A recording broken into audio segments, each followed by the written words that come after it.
Good evening. I am live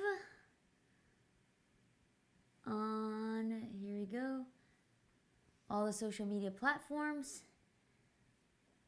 Let's see here. Okay, if you are on Instagram or Facebook or YouTube, give me a thumbs up as Renee checks the sound and the video and make sure everything is squared away for us to get started.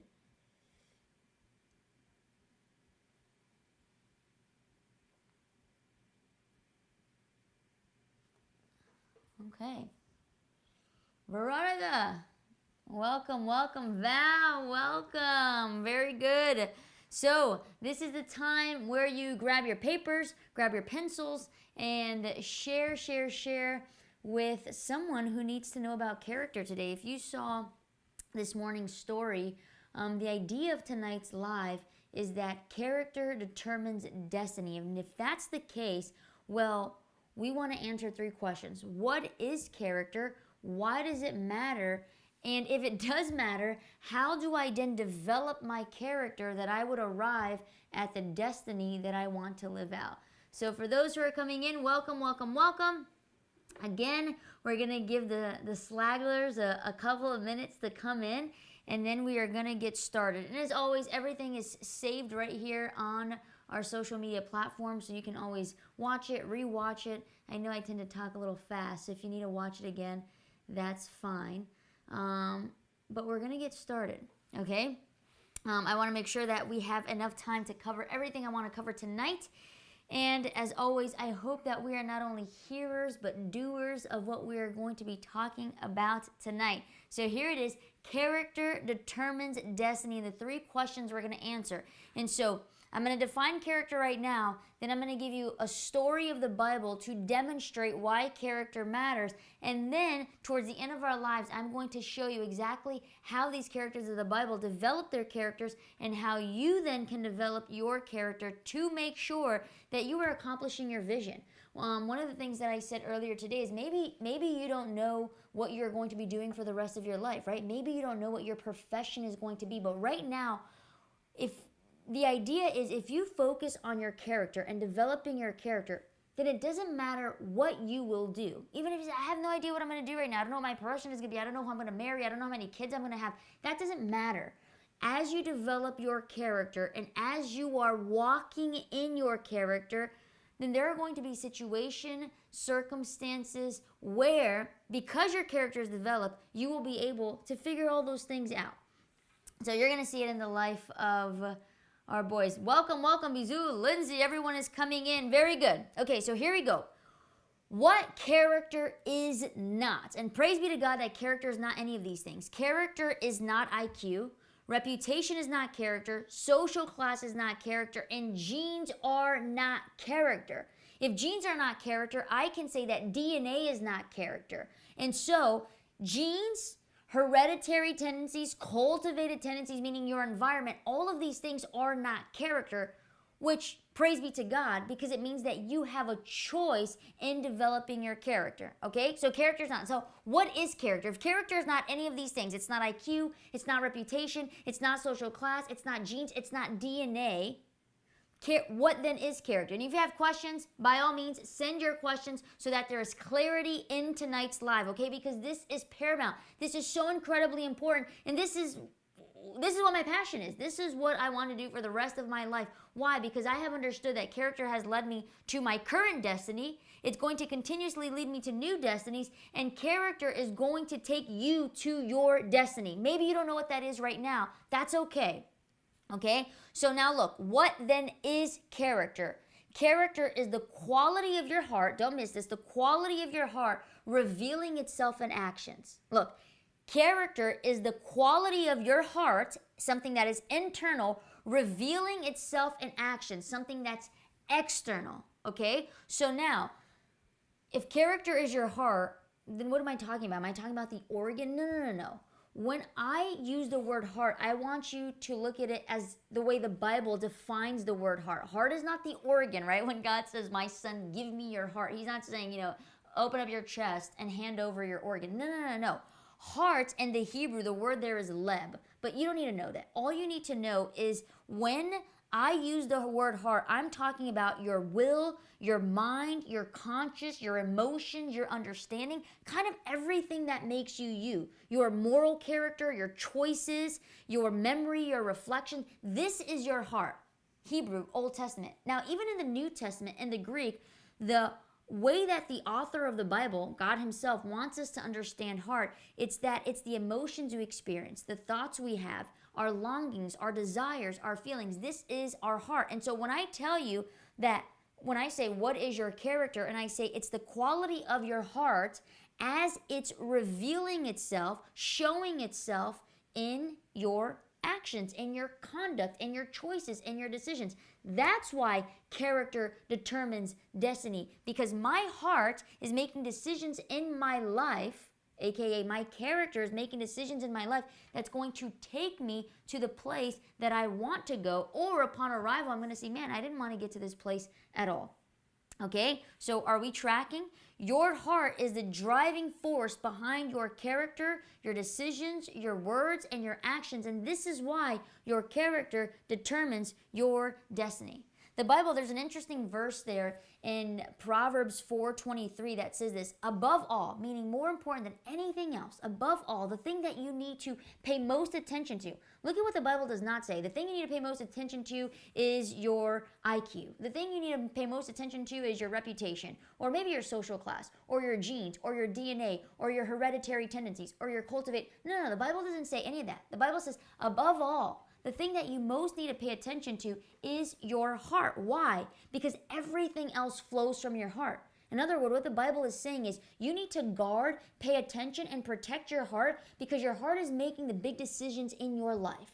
Your heart, the accumulation of who you are, ultimately your character, is determining your destiny. So if your character is out of whack, meaning if your heart is out of whack, if there is no, if what you are saying and what you are doing and what you are thinking and what you are feeling is not in line with what you say you want, well, you're going to arrive at a destination that you don't want. That's why the Bible doesn't tell you, who you should marry or what job you need to have, because the Bible knows one thing. If your character, if your heart is in line, if you are developing your character, then surely you are going to get to the destiny that God has created with you in mind. Welcome, welcome, welcome. For those of you who are coming in, and please, by all means, I love it when you guys participate. Send your questions. You say, Amanda, I didn't really understand what you meant there. Send your question, because it's important that you have clarity. Because if you're confused, then, well, how are you going to apply the things that we're talking about tonight, right?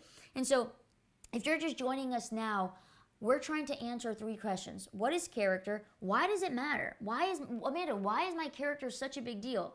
Well, you're going to see why it matters, and then you're going to see how you can develop your character, okay?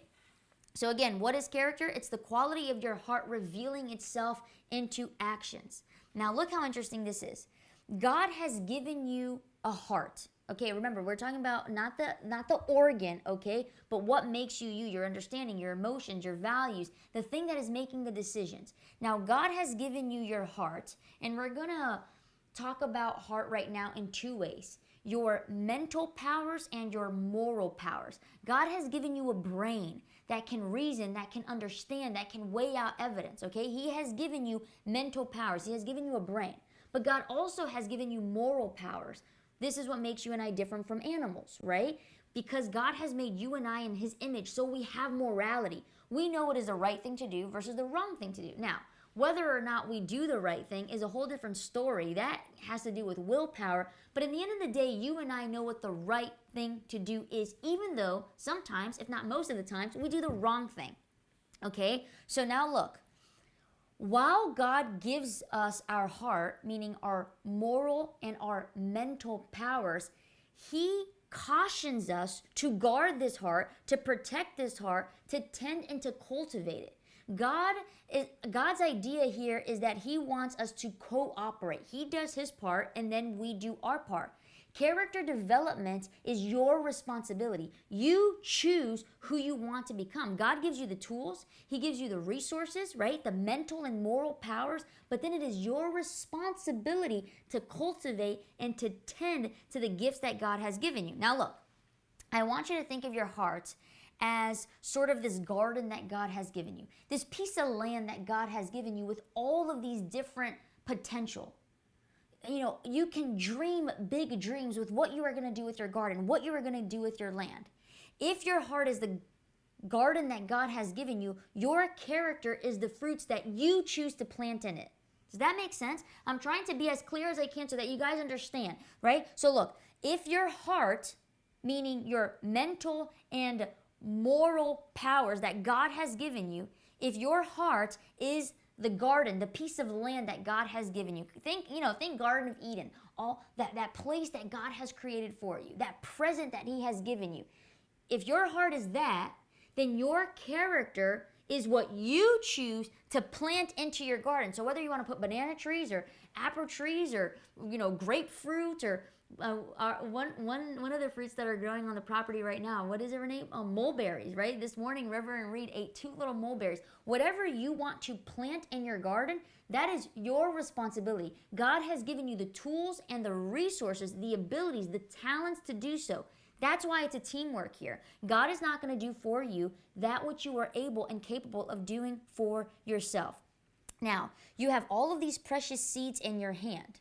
You have your mind, and you have your morality, right?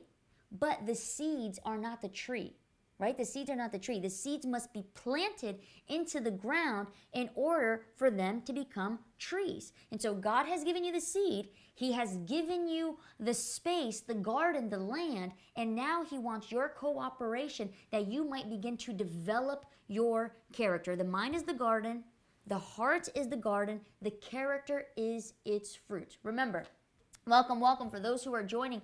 We're trying to answer 3 questions. What is character? Why does it matter? And how do I develop my character? We saw that character is not reputation. It's not IQ. It's not social class. It's not even DNA. It's not hereditary or cultivated tendencies. That is not character. Character, what is character? Character is the quality of your heart.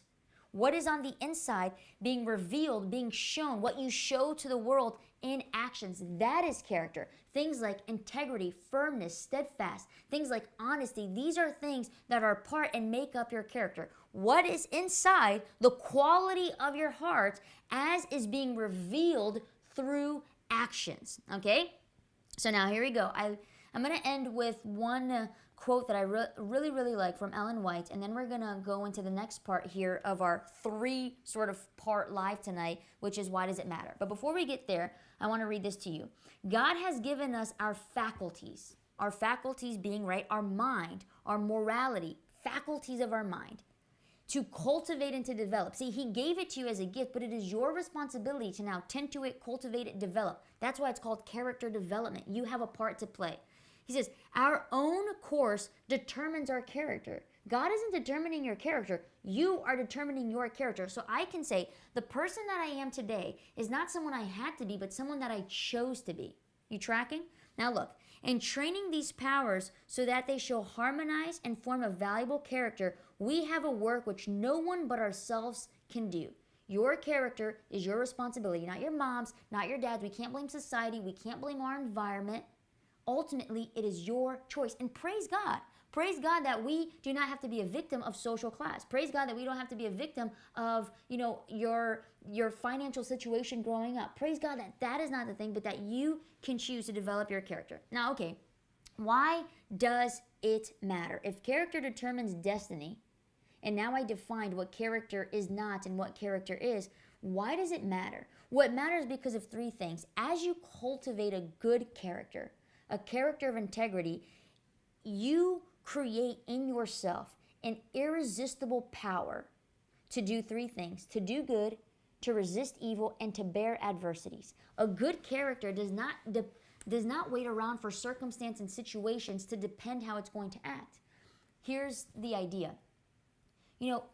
It's easy for me to treat someone with kindness as they are treating me with kindness.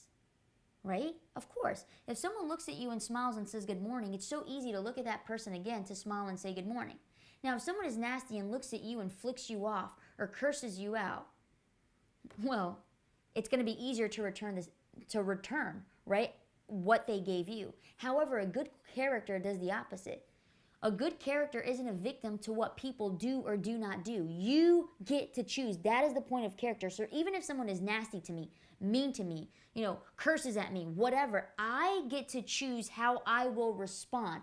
A good character, one that is cultivated and tended to, does not react based on situations and circumstance or people, but it reacts based on principles and values and morals. That's why it becomes an irresistible force, meaning that a good character, one that is cultivated, will do good despite circumstance or situations. Of course, it's easy to do the good thing when the circumstance and the situation. The Bible itself says it. Well, what extraordinary thing are you doing if someone is nice to you and you're nice back? You're not doing something supernatural here. But when someone treats you poorly and you treat them with kindness, now that's extraordinary. That's what? The quality of your heart being revealed through actions. The quality of your character being revealed through actions. Number 2, to resist evil. And 3, bear adversities. Now look, I want you to have these 3 things in mind as I share with you the story of Daniel and his 3 Hebrew friends. Keep this in mind. Watch, pay attention to what character is not, as we just defined it. Remember, God has given you moral power and He has given you mental power. He has given you tools. He has given you your mind, abilities, but He needs you to play a role. He needs you to what? What did I just read there? In training these powers so that they can harmonize and form a valuable character, we have a work which no one but ourselves can do. So pay attention to how Daniel displays this in just a beautiful way. So who is Daniel, right? If you have your Bible, you can open it to Daniel chapter 1. And we're just honestly going to stay in chapter 1, and we're going to see how all of this character development stuff plays out in the life of Daniel. Okay, so now look.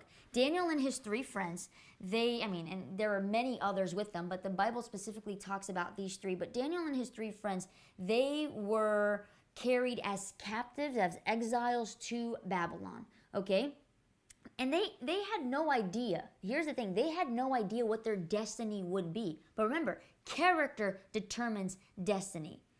They had and they understood what it meant to develop one's character. Since they were little boys, their mothers and their fathers instilled this understanding in them. There is no greater work that you and I can do than to develop our characters. Why? Because a good character allows us to resist or to do good, to resist evil, and to bear through adversities. So they didn't know what their professions were going to be. They didn't know who they were going to marry. They had no idea about any of this. All they knew is right now that they were separated from their family, from their friends, from their loved ones, and they were slaves. But the one thing that they did have, which was something that they were cultivating since they were little boys, is that they had a good character. They had no idea what awaited for them in Babylon, but they did this. They decided, they purposed in their hearts that they were going to represent God in this heathen nation, that they were going to magnify and display the character of God. That's the only choice that they made, okay? They chose. Try to track the things that I'm saying, and then we're going to bring it all together in the end. I know I throw 100 different things your way, and then we sort of, I'm creating a spider web right now, but then we're going to bring it all together. So Daniel and his friends understood character development. And as they were a little boy, Hebrew boys, there were habits that they were doing, thoughts that they were thinking, actions that they were developing, and habits that they were forming that created this character of theirs. And when they arrive at Babylon, they don't know what God has in store, for them. They have no idea what is awaiting them in this foreign country, but they make a choice. They decide that they are going to live to represent the glory and the character of God. Ellen White, when you're reading the story of Daniel and his friends, they're teenage boys, okay? But their character was so developed and so formed that they were as true as steel to principle. True as steel to principle. Why? Because they cultivated a good character. Because a good character matters. It matters because it enables you to do good, resist evil, and what's the third one? Bear adversities. And you're going to see with such integrity that they did it. As soon as they arrive, their character is immediately being tested. Your character and my character are being tested all the time, right? And what is going to make all the difference is how your character has been developed. What is your character? So it doesn't matter the situation or the circumstance. What I tell my clients all the time, I can't control your work environment. I can't control your home environment. I can't control that there's going to be a pandemic or there's not going to be a pandemic. Daniel and his friends, their parents couldn't control that their sons were going to be taken as slaves, to a foreign country. Those things were out of their control. However, we have a role to play when it comes to developing our character. That is under your control. That you can take care of. And so their character is now being tested. And this is how it was tested. As soon as they arrive, King Nebuchadnezzar, that's his name, he is doing a very important job, because what he wants to do is he wants to so integrate Daniel and his friends into that lifestyle that they forget who they are. They're Hebrew boys, but he starts to change their names, change their identity. He tries to change, how they dress and how they eat. And the very first thing that he does is he just, puts in display this absolutely beautiful table. And he says, listen, boys, you guys can eat of all of the delicacies of my table. But here's the problem. Daniel and his friends decided that they were going to remain faithful to God, right? Characters of steel. And if they would have eaten and drank of the delicacies of the king's table, well, those portion of the foods were being offered to idols. And if they ate of the king's table, they would be offering homage or worship to the gods of Babylon. And so they thought, we can't do this. If we're going to be God's representative, if we're going to display the character of God by eating this, even if by mere pretense, if we eat this stuff, well, we are going to be denying our faith and we are going to be dishonoring God. Remember, what is character? Character is the quality of your heart as it's revealed through actions, as it's displayed through actions. And so right there, we saw the quality of the heart of Daniel and his friends. Daniel and his friends who says, we don't care what happens to us, but we are not going to go against principles, values, and what we believe is the right thing. And our character, right, that has been developed and formed for such a time as this. Daniel and his friends had character, and no power, no influence could sway their decisions. They determined to stand firm and to stand in integrity. The Bible tells us that Daniel purposed in his heart, that he decided. You see what it is? Character is a choice. Character is a decision, not based on situations or circumstance, not influence. No. He decided, he purposed in his heart that he would not defile himself and eat of the king's table, neither the meat nor the wine. And his three companions, well, they accompanied him. They understood the importance of character and character development. And here's the thing. These boys understood that if they had compromised, remember this because we're going to pull it back in the end, they understood what it meant to be faithful in little things. They understood that if they compromised right now, if they said, come on, what is the big deal? We're just going to eat of this food. They could have made all the excuses in the world. They could have said, look, God sent us here to honor his name, to display his greatness and his glory, that even in this awful situation, they didn't want to be there. They were probably sad. They were probably upset, but they thought, even in this situation, God can turn around it for good. And so God has brought us here that we would represent his name, that these heathens might get to know who God is. That was the purpose. The purpose, of God allowing this situation, God allowing it, not that God chose it or wanted it or, was clapping up in heaven that the Hebrews were taken in captivity. No. But God allowed it and used the situation that his name might be declared and proclaimed. And so Daniel and his friends knew that if they were willing to compromise in such a small way, but it was just food. It's not just food. It's about obedience to principles and laws. The Bible says it like this. He who keeps the law, happy is he. Obedience reaps happiness. Character development.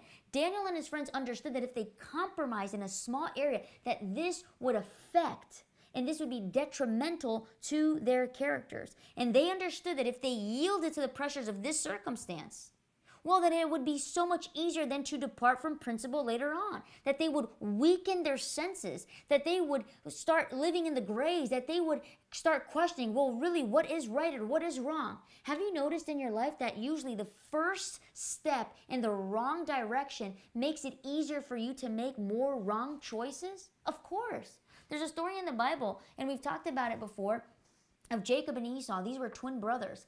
And when the mother, Rebecca, tells Jacob, hey, you're going to disguise as your brother. You're going to pretend to be your brother to your dad so that your dad blesses you instead of your brother Esau. And I want you to kill an animal, and we're going to put that animal skin on you, and you're going to pretend to be your brother. Well, as soon as Jacob was like, no, I don't want to do it. I don't want to do it. But when he says, okay, Mom, fine, I'll do it.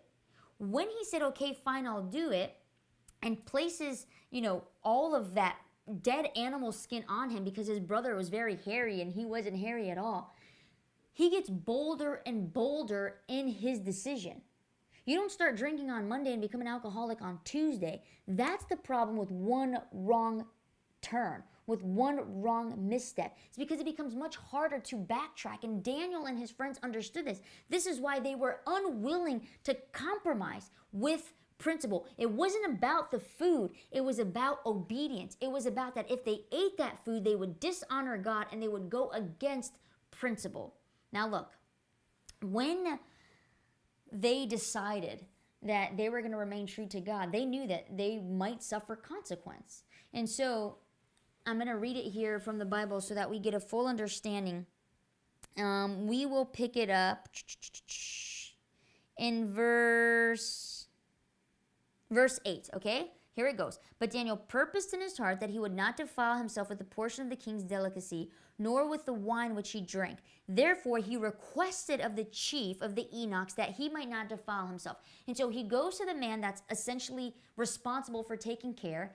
The king had gathered all of the good-looking, wise, filled with understanding teenagers of the Hebrew boys, and he put an eunuch in charge over them. And so look at what Daniel says, verse 9.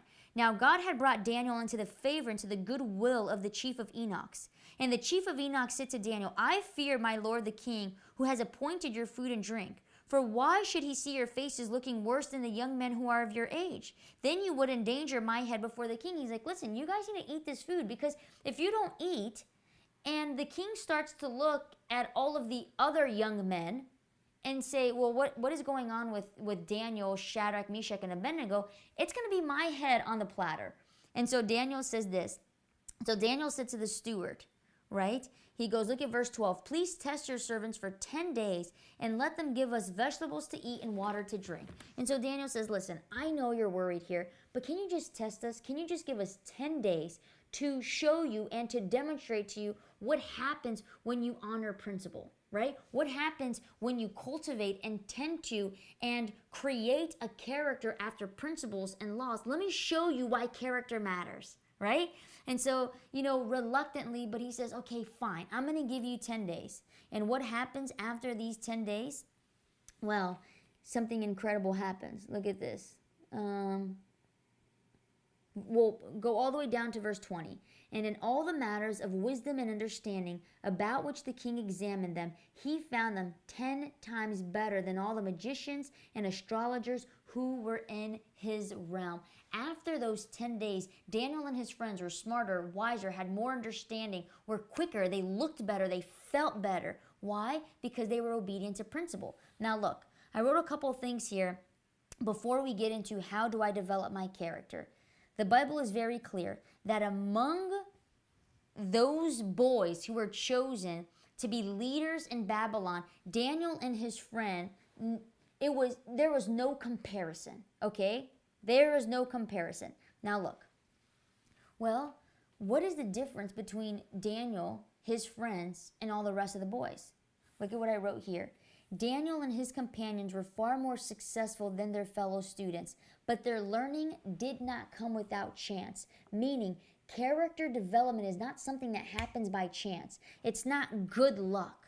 They obtain their knowledge by the faithful use of their moral and mental powers. Remember what I told you in the beginning? What is character?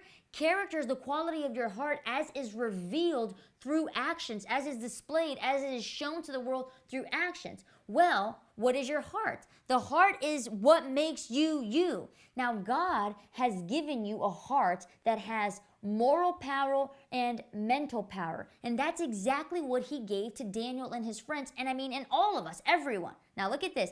They obtained their knowledge by the faithful use of their moral and mental power. That's their part in character development.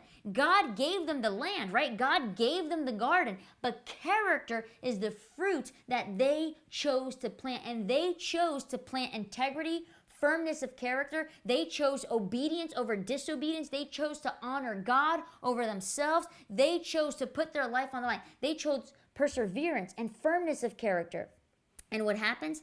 As they chose this, as they placed themselves in this situation, God was blessing them. They were willing to avoid anything that would weaken their power of moral and mental. And they took hold of every single opportunity that was granted to them. You and I have a bad habit of saying, oh, that person got there by luck.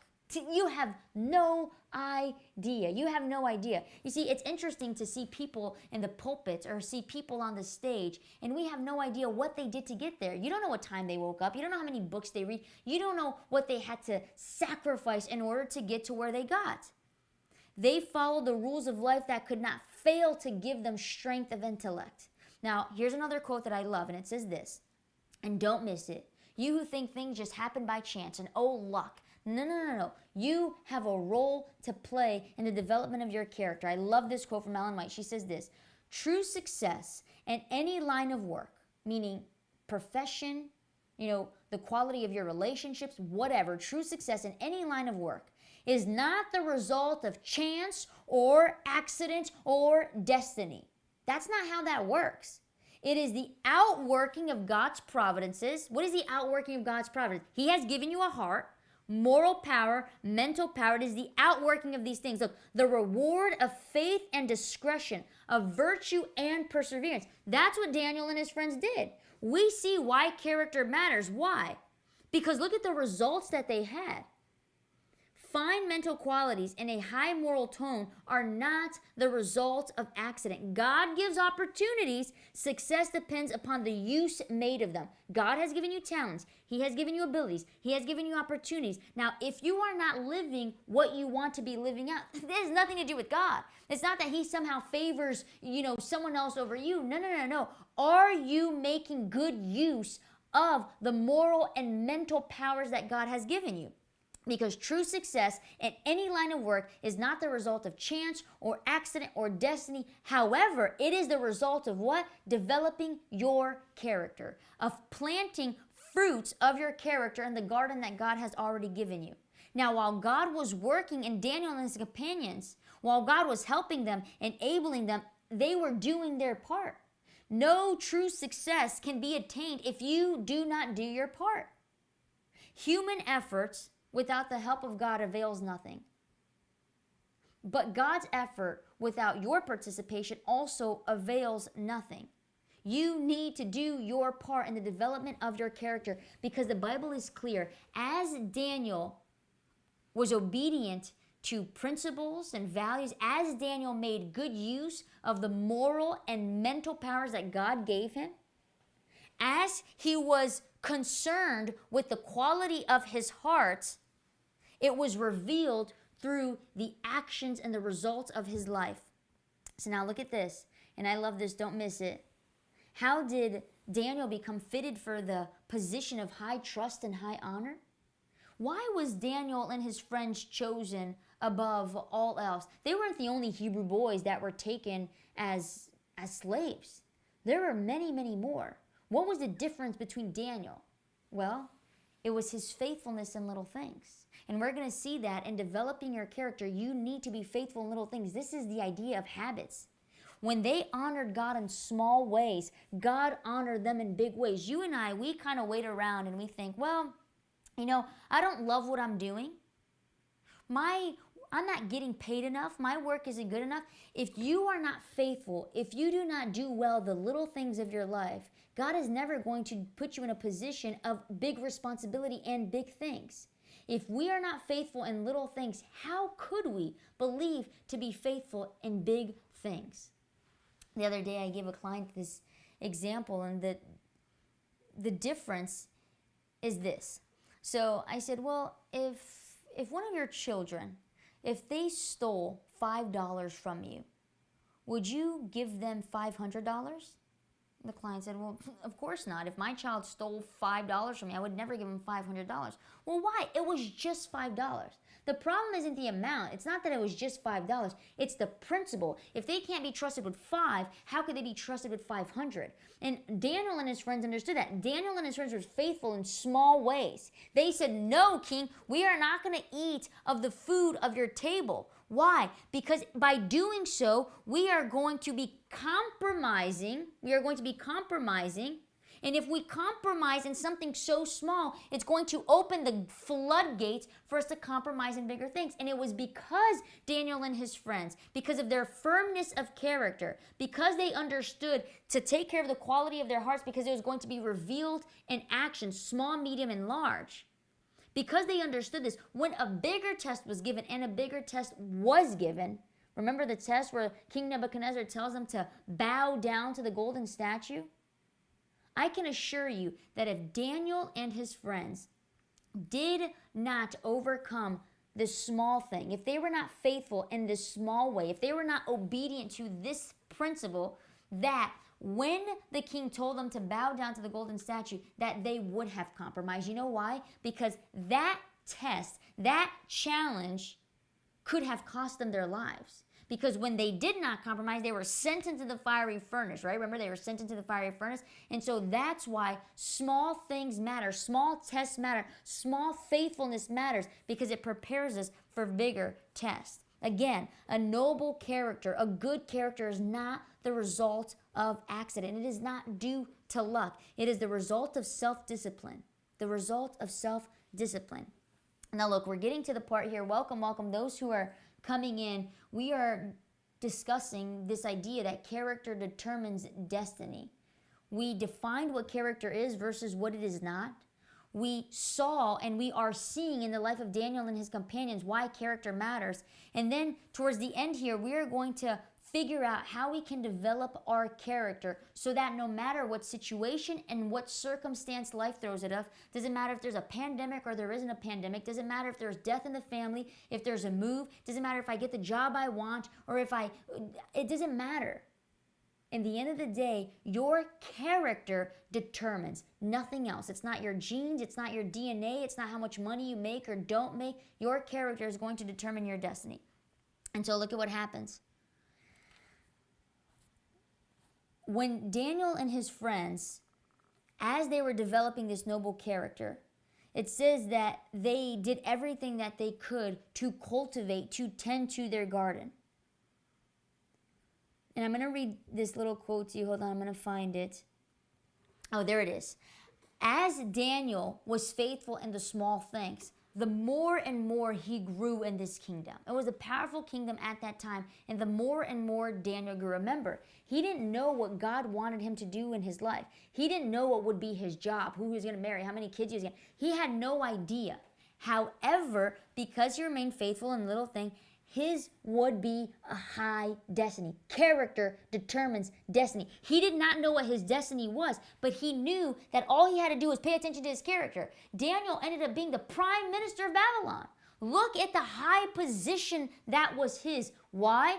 Because he remained faithful in little things, because his choices led to actions, his actions led to habits, habits formed his character, and perseverance made sure that the quality of his heart, the integrity of his heart was consistently being demonstrated, revealed through actions every single day. Now we're going to get to how do we develop our character. Again, I'm going to read you my favorite quote throughout this entire time that we've been together. True success in any line of work is not the result of chance or accident or destiny. That's not how that works. It is the outworking of God's providences, the reward of faith and discretion, of virtue and perseverance. When you look in the mirror, you are not someone you had to be. You are someone that you chose to be. We don't get to blame anyone else for the characters that we have developed. Character is your choice. God has given you mental and moral powers. Now it is up to you how you are going to use that. God has given you the seeds. Now, it is your responsibility to put those seeds in the ground. Seeds are not a tree. You need to plant it. You need to roll up your sleeves. You need to cultivate. You need to water. You need to tend to it so that trees will be grown. Look at what she continues to say. Fine mental qualities and a high moral tone are not the result of accident. God gives opportunities. Success depends upon the use made of them. God is giving you opportunities. God is opening doors, but He's not going to shove you through the door. As He opens the door, you need to walk through that door. The idea is a cooperation. Look, Daniel and his friends weren't the only Hebrew boys there, but they were the Hebrew boys that God used in a mighty way. They were the Hebrew boys who had a high destiny. Why? Because of character development. Oh man, I'm losing my voice here. All right, here we go. Now, how do we develop our character? I'm going to quickly just go back real quick for those who are joining now. What is character? How does it matter? And how do we develop our character? Now, why it matters, you're going to have to go back to this live and see it for yourself. But we saw why it matters in the life of Daniel and how Daniel was a slave, a Hebrew boy who became 10 times smarter, faster, quicker, more intelligent, more wisdom, more understanding than all of the Babylonian boys and all the other Hebrew boys who did not obey principle. We saw that, and we saw that a high destiny was the result of what? Of his character. We saw that God is not going to develop your character for you. He's already given you the talents and abilities and the tools to do so, but your character is your responsibility. Your character is your choice. Now again, what is character? IQ is not character. Reputation is not character. Social class is not character. Genes is not character. Character is the quality of your heart. What is your heart? Your heart is a two-part thing.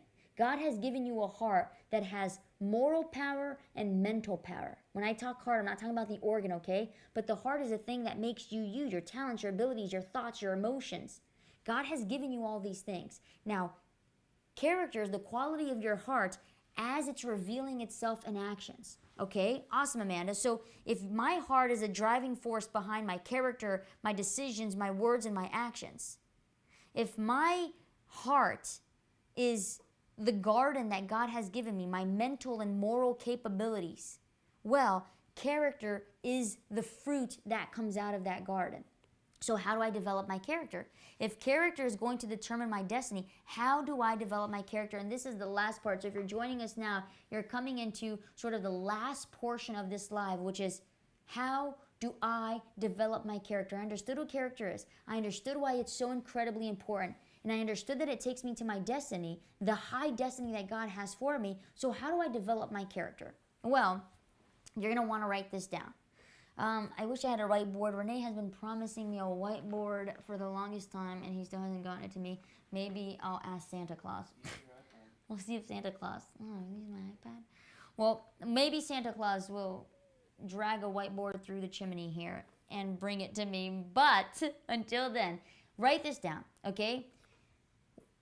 If you could put the word character and circle it, and then we're going to consecutively work our way to character. So, character starts with a vision.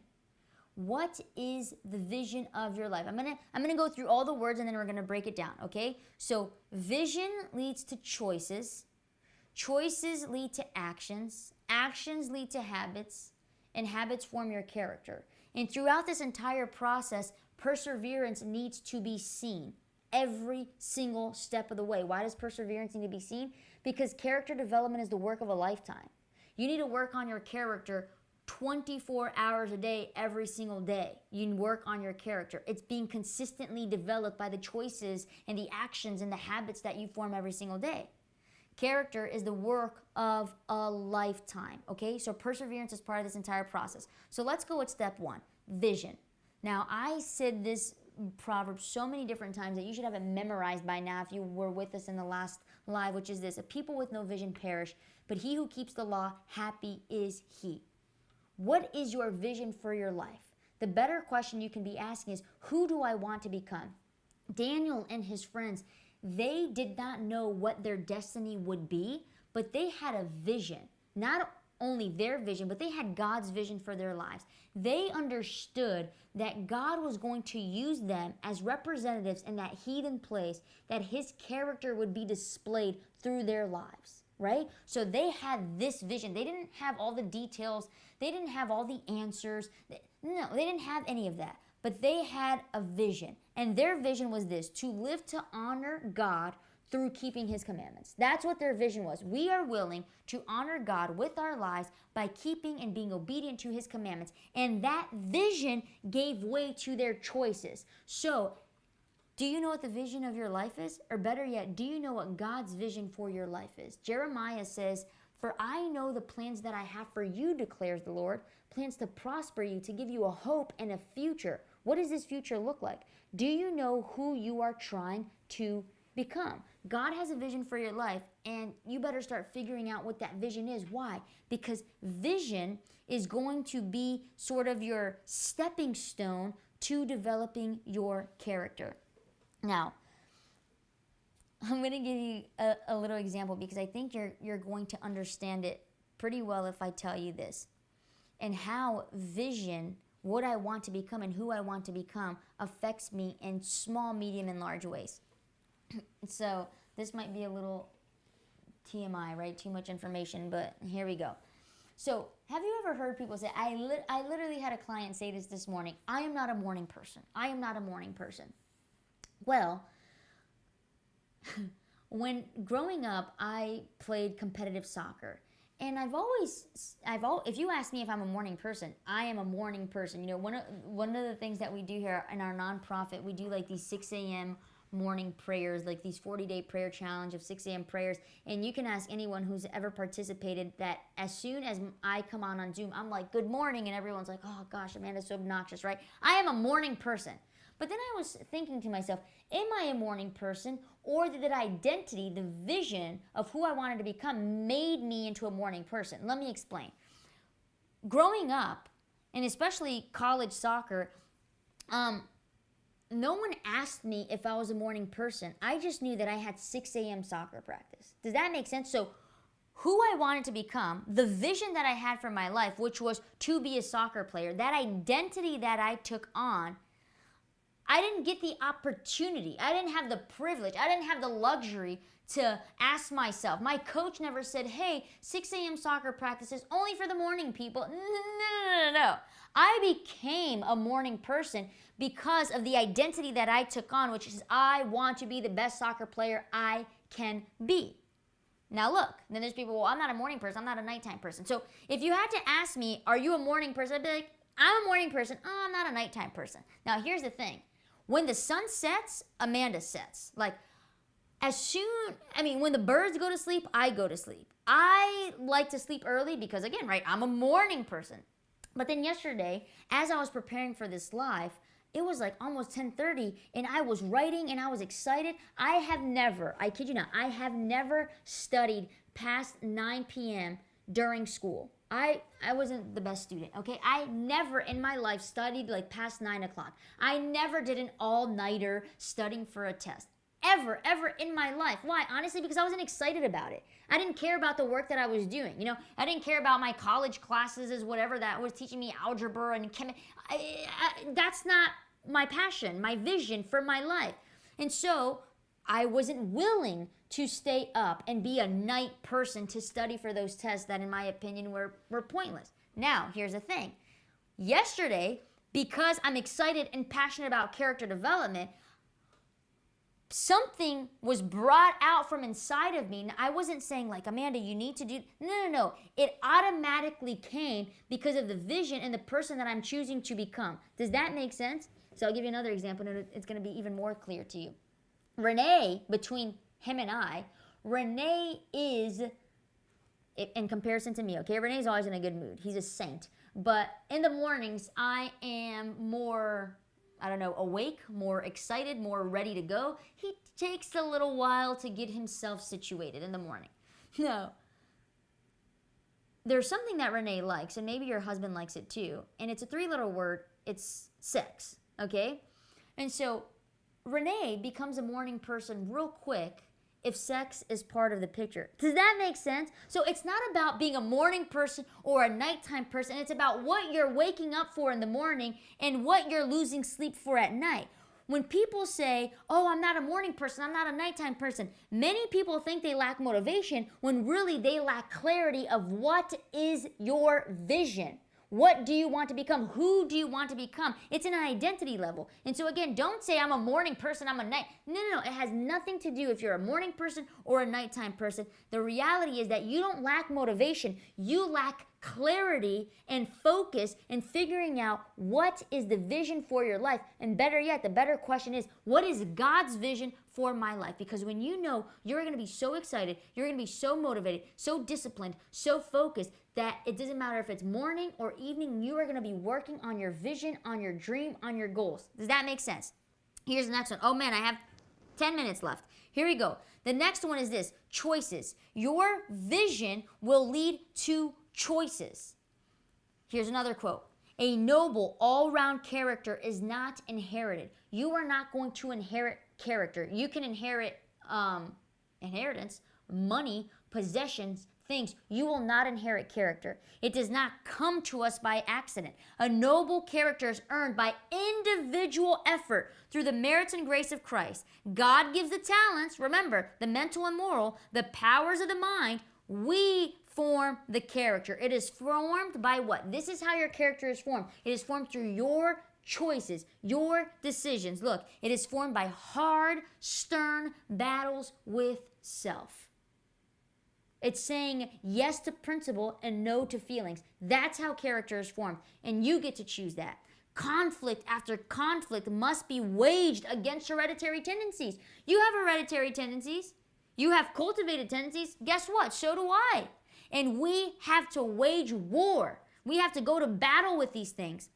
We shall have to criticize ourselves closely and allow not one unfavorable trait to remain uncorrected.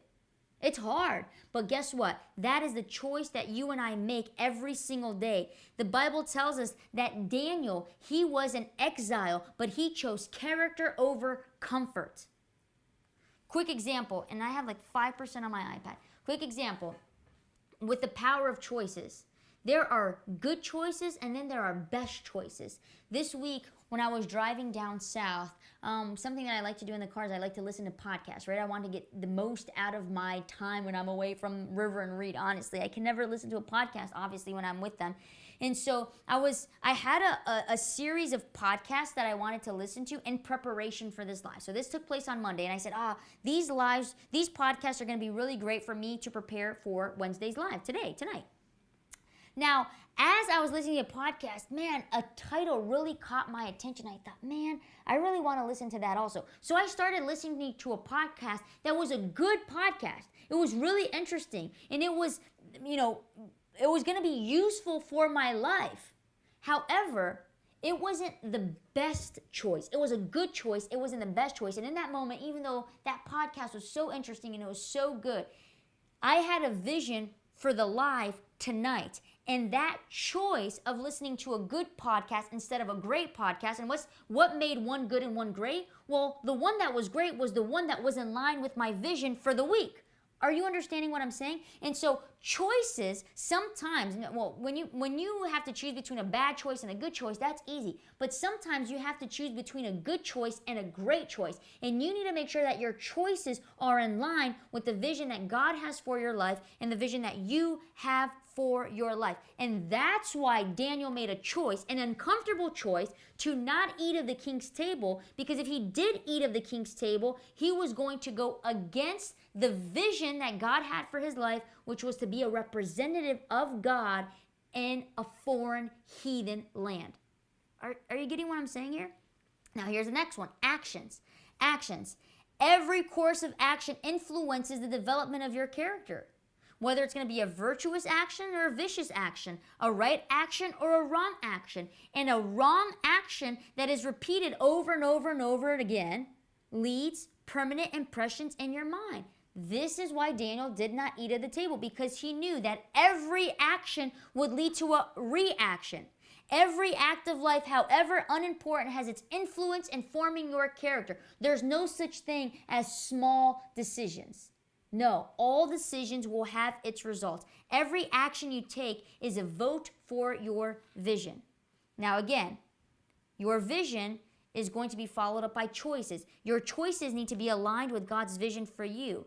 And these choices will produce action. And we have two more. And then they're going to form habits. Actions that you repeat over and over and over again form habits. Your vision are the results of who you want to achieve. Your habits are the systems and the processes that lead you to those results. So now look, success is the result of habit and routine.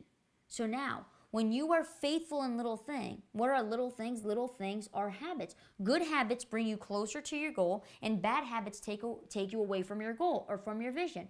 Do you have habits, good habits, that are taking you closer to your vision? Is that vision producing choices and actions and habits to get you one step closer? Or are your habits taking you away from your vision? And what are those habits? I'm going to read it to you quickly. Oh my goodness, I am coming towards the end here of my time. But I'm going to read it quickly. In his book, Atomic Habit, James Clear says this, and he talks about the importance of little things. Imagine a plane taking off from Los Angeles and is directed to New York. If the pilot decided to adjust the course by 3.5 degrees to the south previous to the departure, the plane would slightly move a few centimeters, and no one would probably notice. However, throughout the journey, the impact of the little change would be tremendous, meaning just a little small change would lead him to a different destiny. Your habits, although it's something so small, sometimes so small, will lead you to either your vision or against your vision. What are the habits in your life? Mine are simple: time with God, healthy eating, therapy, exercise, and good sleep. Those things seem so small, and if I skip those things, maybe I won't feel it in a week or a month, but when I get to my destiny, it's going to be one that I do not want to get to. And then we come to character. And what is character? Character is someone, not that you had to be, it's someone that you chose to be. And finally, throughout all this process that we're talking about, when you have a vision, your vision gives way to choices, to actions, to habits that form your character. And throughout this entire thing, you need to persevere in your actions, in your choices, and in your habits. Changing your habits, this is what James Clear says, changing your habits is tough and requires tremendous effort and relentless repetition before it becomes automatic and effortless. If your character is not one that you like right now, it's going to take some work. You're going to have a different vision, make different choices, act in different ways to create different habits that form your character. Your character is what? The quality of your heart as is revealed through actions. Your character is habits. Character is a development of the work of a lifetime. And so you are going to have to persevere. Now I want to give you some inspiration, some motivation. Do not become overwhelmed with the great amount of work. Just focus on one small habit every single day that can change your course, that can change the trajectory of your life. Again, if you missed it, if you're just joining us now, oh man, you're coming to the end here. We are about to close. But tonight we defined what is character and what is not character. Why does character matter? And finally, how do you develop character? And you need to take these steps. Now, I know it's a lot of information, which is why we save everything and you can watch it on your own time. But remember, we need consistency and we need repetition. Why? Because you can actually change not only your results, but your identity, your character, if you persevere. So that's my challenge to you.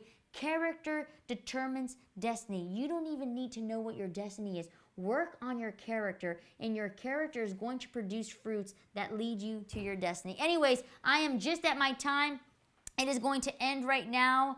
And so, again, if you just joined us now, watching on all the social media platforms, we're probably going to do a part 2 because I feel like I still have so much to say. But for the meantime, apply, apply, apply. Start putting these things into practice. I'll see